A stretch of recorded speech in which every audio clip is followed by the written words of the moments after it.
Chapter 17. Daniel and Spotty. "I'm a brave boy," said Daniel. "I'm not afraid of spiders. I'm not afraid of snakes.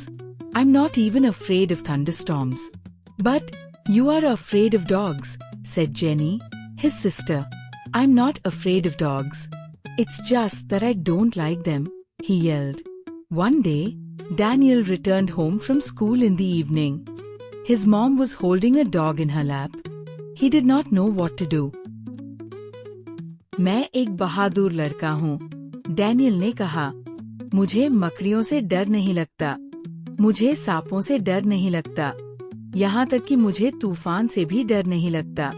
लेकिन तुम्हें कुत्तों से तो डर लगता है," उसकी बहन जेनी ने कहा। "मुझे कुत्तों से डर नहीं लगता। बस मुझे वे पसंद नहीं हैं," डैनियल चिल्लाया। एक दिन डैनियल शाम को स्कूल से घर लौटा। उसने देखा कि उसकी माँ गोद में एक कुत्ते को पकड़े बैठी थी। डैनियल समझ नहीं पाया कि वह क्या करे।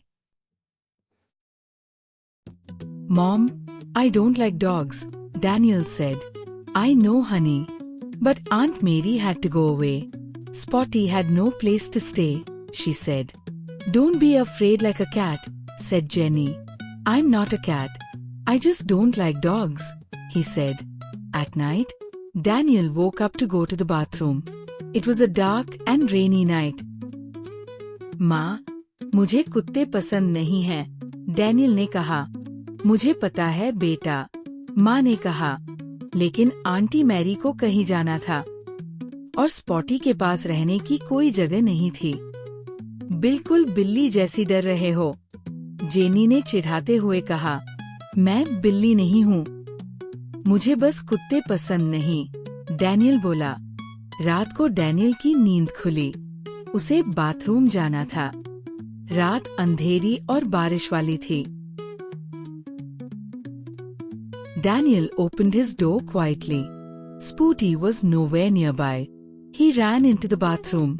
"Phew! Safe," he said to himself. "Oh, oh!" cried Spotty from behind the toilet. Daniel was scared to move. There was a clap of thunder. Spotty ran and stood between Daniel's legs. Daniel screamed and shut his eyes tight. His heart was beating fast. Daniel ने धीरे से दरवाजा खोला। Spotty कहीं भी नजर नहीं आया। वह जल्दी से बाथरूम की ओर भागा। उफ, बच गया। उसने राहत की सांस ली। ओह! बाथरूम में टॉयलेट के पीछे से स्पॉटी की आवाज आई। डैनियल डर से जड़ हो गया। तभी तेज गरज के साथ बिजली कड़कने लगी। डर के मारे स्पॉटी दौड़ता हुआ आया और डैनियल की टांगों के बीच में खड़ा हो गया। डैनियल डर के मारे चिल्लाया और आंखें बंद कर ली। उसका दिल जोर से धड़क रहा था। "Oh!" cried Spotty again. Daniel slowly opened his eyes and looked down. "You are afraid of thunder," he said. "Ooh, wow!" cried Spotty. "Don't be scared," Daniel said. He slowly knelt down and touched it. He picked up Spotty. His heart was beating fast. He had never held a dog before. Spotty stopped crying. Daniel carried Spotty into his room and put him on the bed.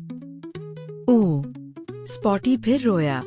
Daniel ने धीरे से आंखें खोली और नीचे देखा। "तुम तो तूफान से डर रहे हो," उसने कहा। "ओह!" स्पॉटी ने फिर रोया। "डर मतो," डैनियल ने कहा। वह धीरे से नीचे झुका और स्पॉटी को छुआ।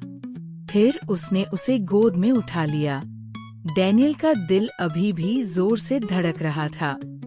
उसने पहले कभी किसी कुत्ते को नहीं उठाया था। स्पॉटी अब चुप हो गया था। डैनियल उसे अपने कमरे में ले गया और बिस्तर पर लिटा दिया। "You can sleep with me tonight," he said to Spotty. Soon Spotty fell asleep. "I'm really a brave boy," Daniel said to himself. "I'm not afraid of spiders. I'm not afraid of snakes. I'm not even afraid of thunderstorm. And I do like dogs." आज रात तुम मेरे साथ सो सकते हो, उसने कहा। थोड़ी ही देर में स्पॉटी सो गया। मैं सच में एक बहादुर लड़का हूँ, डैनियल ने अपने आप से कहा। मुझे मकड़ियों से डर नहीं लगता, मुझे सांपों से डर नहीं लगता, मुझे तूफान से डर नहीं लगता, और अब मुझे कुत्ते भी पसंद हैं।